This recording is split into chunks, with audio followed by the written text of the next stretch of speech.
নমস্কার বন্ধুরা, West Bengal board of primary এডুকেশনের তরফ থেকে আজকে 7ই মে 2024 সন্ধ্যের পর প্রভিশনাল অ্যান্সার কি দেওয়া হয়েছে টেট 2023-এর পরীক্ষার। এবং এইটা দিয়ে বলা হয়েছে যে এই অ্যান্সার কি মিলিয়ে দেখতে প্রত্যেককে, যদি তাদের কোনো ডিসপিউট থাকে যে এই প্রশ্নের উত্তর সঠিক নয় এমন কোনো বক্তব্য থাকে, তাহলে 10ই মে 2024 থেকে 9ই জুন 2024 পর্যন্ত রাত্রি 11টা 59 পর্যন্ত তারা অনলাইন পোর্টালে আবেদন করতে পারবেন। এবং প্রত্যেক প্রশ্নের ডিসক্রিপেন্সির জন্য যে তাদের যে অবজেকশন আছে তার জন্য কিন্তু তাদের 500 টাকা করে দিতে হবে।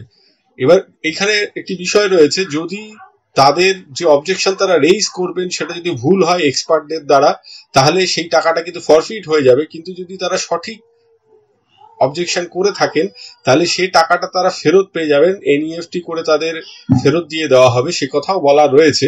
এবং এইটা প্রাইমারি পর্ষদ পরিষ্কার করে দিচ্ছে যে এই সময়ের মধ্যে যে আবেদন করতে হবে প্রশ্নের অ্যান্সার কি নিয়ে, সেই আবেদনগুলো এক্সপার্টরা জাজ করে দেখবেন। যদি দেখা যায় তাদের আবেদন সঠিক, তাহলে পরে ফাইনাল অ্যান্সার কি তার ভিত্তিতে তৈরি হবে এবং ফাইনাল অ্যান্সার কির ওপর ভিত্তি করে মেরিট লিস্ট তৈরি হবে, যেটা নিয়ে পরবর্তীকালে আর কোনো প্রশ্ন পর্ষদ এন্টারটেইন করবে না।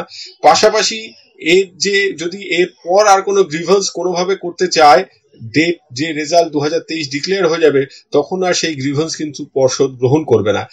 বেশ কিছুটা পাকাপোক্তভাবে কাজ করার চেষ্টা করছেন যাতে আর কোনো ধরনের কোর্ট কেস না হয়, সঠিকভাবে অ্যান্সার কি তারা প্রকাশ করতে পারেন। অ্যান্সার কি নিয়েও প্রচুর প্রশ্ন হয়েছে, প্রচুর কেস হয়েছে এবং সেই কেসগুলোর জন্য অনেক ধরনের জটিলতা সৃষ্টি হয়েছে। সেই জটিলতার পথ থেকে বাঁচতে পর্ষদ এরকম একটি অবস্থান নিয়েছেন।